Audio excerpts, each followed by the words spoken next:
What's up guys? Before I start this, I want to tell you guys I'm working on a lot of videos right now. I'm working on like 6-7 videos at the same time to prepare, so I got a lot of shit coming. But I really wanted to make this one right now because there was something that I saw on Twitter that kind of spoke to me very personally as well, and it probably does for a lot of people in our generation, you know, Gen Z, the Zoomers. I'm from 98, so I'm the low end of the Zoomers. So this tweet that I want to talk about is a tweet of a woman who quote tweeted someone who had a breakdown about her 9 to 5, which I mean is fair. But yeah, let me just show you guys the video. I know I'm probably just being so dramatic and annoying, but this is my first job, like my first 9 to 5 job after college, and I'm in person, and I'm commuting in the city, and it takes me fucking forever to get there. There's no way I'm gonna be able to afford living in the city right now, so that's off the table. Like, fucking duh! If I was able to walk to work, and it'd be fine. Let me just pause it right here for a second and let me point out that this is a very important part that she's talking about. She cannot afford to live in the city, so she has to commute a pretty long way. But I'm not, so it literally takes me, like, I leave here, like, I get on the train at 7:30, and I don't get home till, like, 6:15 earliest, and then, like, I don't have time to do anything. I want to shower, eat my dinner, and go to sleep. I don't have time or energy to cook my dinner either. Like, I don't have energy to work out. Like, that's out the window. Like, I'm so upset.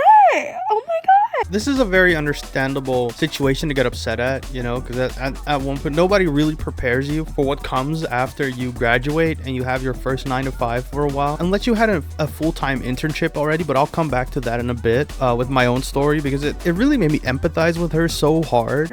Is crazy. Being in the office 9 to 5, like, if it was remote, you get off at 5 and you're home and everything's fine, but like, I'm not home. It takes me long to get home, and like people that drive to the office, like, you don't get off at 5, and I know it could be worse. I know I could be working longer, but like, I literally get off, it's pitch black. Like, I don't have energy. How do you have friends? Like, how do you have time to like meet like a guy? I don't know. Like, how do you have time for like dating? Like, I don't have time for anything, and I'm like so stressed out, and I'm also getting my period, so that's why I'm all emotional. But like, am I so dramatic? It's fine. So this video, I really feel bad for her, mostly because of my own experiences, and the 9 to 5 schedule is insane. You sort of have free time in a sense, but you need all that free time to recover. Mentally, physically, you know, it's exhausting. And in my case, when I had my internship, it was at a company. They sell car repair and car detailing product, and it was hell, bro. It was hell. I'm not gonna lie, it was hell. Every single time I woke up, every single day I woke up, I was like, I don't want to do this anymore. And it got to a point that I'm not even gonna lie about this, you know. I want to be open with everyone as much as I can now, but I really wanted, you know, I felt like there was no way out, and the only way to get out of it is end myself. And I can imagine, like, you work 9 to 5 for 5 days a week the rest of your life. What are you gonna do? You have 2 days off. What are you gonna do? You know, that's probably just my perception of what a 9 to 5 has been for every single job that I've had up to now. Especially my internship is what kind of broke me. Honestly, it's kind of hard to admit, but I just have such a hard time working. It gets pretty crazy here. I worked a full 9 to 5 as an intern for 350 euros a month. 350 euros a month for a full-time internship. And they were stressing me out like crazy. A lot of times shit was not going the way it was supposed to go. And when things went like that, you know, it was like always so passive aggressive. Every time I had a reaction that something was not going the way it should, they were just being passive aggressive to me. After work hours, it was like, all right, this is not good, that's not good, you know. It felt like a passive aggressive jab to tell me that I should be fixing it during my spare time. But here's the other thing. I was an intern, so I had to work on school assignment as well. I had to do like a whole paper and all that stuff that I had to do a presentation for. I didn't get the time to do that back there because they were just overloading me with work. And slowly but surely, I felt a burnout coming. And I hated every single day of my life. And now, it's been like, what? I was done in June, it's October now. It's still pretty hard to get myself to do things. I stopped going to the gym, so I gained weight again. My living pattern was fucking grueling because I didn't want to feel like I was wasting my day, wasting my time. So I wanted to squeeze every single minute of my life. I usually go to bed at around 10-11 p.m. and now I started going back to bed at like 2 or 3 a.m. having to wake up at 6:15 again to get ready. And that's only because I just really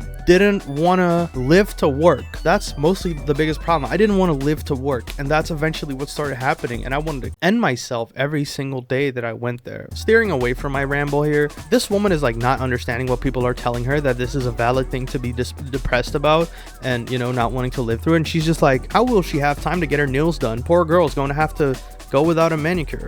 And then another guy says 50 hours a week is for babies. I do around 80 hours. That is not the flex you think it is, bro. When we want a better work environment with livable hours and a livable wage that gives us enough work-life balance, that benefits you too. You don't have to attack people for not wanting to live like that when you're so used to living the worst way you could. 80 hours a week seems fucking, no. That seems like a life not worth living. What are you? You are a cog in the machine, and that's your sole purpose. And I don't want my sole purpose to be the cog in the machine. And with all the negative replies that this woman has got, at some point she just said, I'm done. Y'all are exhausting. The girl's a spoiled brat. Case closed. Someone points out that just because we have allowed ourselves to suffer doesn't mean we should always have that. This woman says, I don't disagree. I wish work weeks were 32 hours. If you wish work weeks were 32 hours, why are you being mean to this girl who wants what you want as well? People are so conditioned to not have that and to thinking that somehow that's the dream, to be fucking working 80 hours a week and just break your back for a company who will replace you if something happens to you. This girl mentioned in the video as well that working from home would solve a lot. Even just that would solve a lot, because when you clock out, you clock out. When you clock in, you clock in. You don't have to commute there. The commute is part of your work. You just have to really ask yourself, do you really want this? Do you want this to happen for your kids? Do you want your kids to have better work environments? Do you want yourself to have work environments? Since we're all probably going to work until we're 70 with no way to retire if costs are going up like this, inflation goes up like this, housing is still going to be a pain to, acquire. So just think about that. That's honestly all I want, for you guys to really think about this. I'm sorry for this little rant. I felt like I really had to talk about this, because I'm sure a lot of you will agree too how important it is to find a way out of this capitalist hellscape that we live in and that we're forced to live in from birth. Thank you guys for watching. Peace.